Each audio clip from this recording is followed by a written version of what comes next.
Izu has changed. I don't know what happened, but Izu's turned into a real furry wolf, and he has been harassing me and Pepper. Please do whatever you can to help him, okay?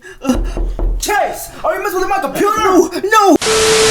Hello, my favorite homies and homos. It's Valentine's Day, the day in which you can boast about having a loved one. Hey, Karen, what are you gonna do for Valentine's Day? Be alone forever. Young boy's better. Anyways, today seems to be the most sad day for everyone who is single for the year because, they don't have anyone. And as someone who is single, I will say that the day is kind of difficult to go through. Not like I need someone in my life, please. Life is not a two-person job. Anyone who has a brain would know that having someone in their life is not a necessity. God, that'd be a dumbass to think otherwise. But there were times years ago in which I actually had someone for Valentine's Day, and it was not good at all. I remember my first Valentine. It was in kindergarten, and it was my cousin. And before you say anything, no, I don't live in Alabama. It was just someone I chose because of the fact that I knew her. It's not that I was shy. It's because that I didn't like talking to people which I didn't know. So you're shy. Oh. Well, that's besides the point. On that day in kindergarten, we all had to make Valentine's Day cards for anyone of our choosing. And I chose my cousin, of course. But because of the fact that I finished early, the teacher told me I had to choose another person. So I thought, you know what? Instead of choosing women, I'm going to do the opposite. I'm going to be that cool kid, and I'm going to choose males. Everyone started laughing at me when I gave my Valentine's Day card to a guy by the name of Jason. They were all like, you can't do that. That goes against the rules. You're weird. And I was like, okay, I don't care. I wasn't affected by bullying when I was a kid. And by hearing all of this, I thought these people were stupid because even when I was little, I had a firm belief that you could love anyone you want. Fast forward to Valentine's Day in first grade. We were eating lunch, and someone came up to me and was like, hey, yo, you should get this girl. She really likes you and everything. And I was like, who? Then they pointed me to a girl named Yanisal. She looked ugly. I need to say that she looked ugly. I did not want her. So I was like, nah, I'm good. I'm fine by myself. Again, life isn't a two-person job. Anyone with a brain would know that. Then the guy was getting aggressive. He was like, no, go to that girl. No, go to that girl, you motherfucker. And I was like, you know what? Fine. I came up to the girl and I was like, hey, I heard you like me. And she was like, what? No, I don't. And I was like, see, I told you. And then we had a little fight. He was ready to get physical and everything. And I was actually surprised that I didn't get detention because I was literally screaming on the top of my lungs in front of him. You can ask anyone and they'd say the same thing. I have a working voice box. Anyways, we move on to 6th grade. And this is when I fully decided, you know what, I'm gonna try liking girls only. Cause this was at a point in which I was struggling with my sexuality. So then I meet this girl in my class. She be looking fine. She was a weeb. So I was like, you know what? Let me try talking to her and everything. We both legitimately had good conversations and everything. We were getting along. But then, at the crucial point, on Valentine's Day, she announced that she was moving out. And I was like, ah. After that announcement, this was when I thought that I was gonna be alone for the rest of my life.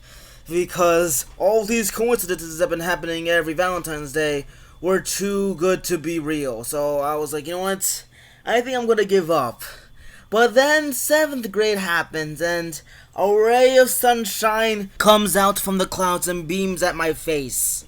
I meet a special someone. So I was in English, and the English teacher told us, hey, we had to go to the special ed section because it happened with some people.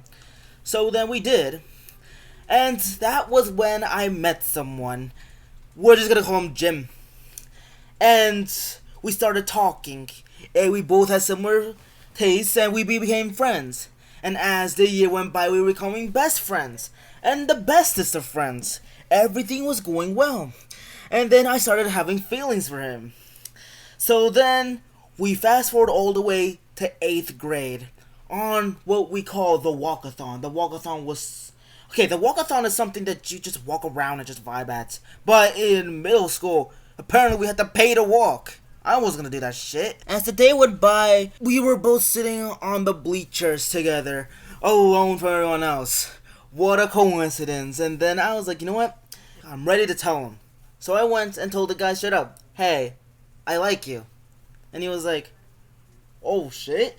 And I was like, yeah, I like you. I think we both felt the same way because as the minutes or seconds went by that felt like minutes, we went and kissed each other. It was the greatest thing that ever happened to my life, but also the worst thing that ever happened in my life because after we kissed, he went and said, oh god, I can't do this. Just left me. And I was like, okay. And he never came back for the rest of the year. I felt betrayed. I felt robbed. My first kiss was stolen. I did not know how to feel for the rest of the year. And that was officially when I closed the gates. I never decided to search for anyone ever again. Even to this day, I am not open for a relationship. But there is a little light to this though. Apparently in my school, some of these people actually like me. Probably because of my appearances on the school's little news station called the MR News, which I will explain in a future video. But the point is, the MR News is atrocious. But because of my personality on the news station, however, some people have been talking to me more. And I think that's cool? I'm not sure how to feel because due to me closing the gates and everything, my anxiety has been going through the roof. I refuse to talk to anyone. I just zone out to myself. You see, that's the harder part of all of this. When you refuse to explore anything, you just become distant and you just refuse to talk to anyone because you're just so used to that. It's hard, but you know, that's the hard part of life. When did this become a slice of life video? This is about my sorry life. But I will say this. What's the moral of the story? Don't get hoed over. As of right now, I am a proud pansexual that loves everyone. So I'm gonna end this off on an okay-ish note. Thanks for watching, subscribe, and stay tuned because the best is yet to come. Goodbye.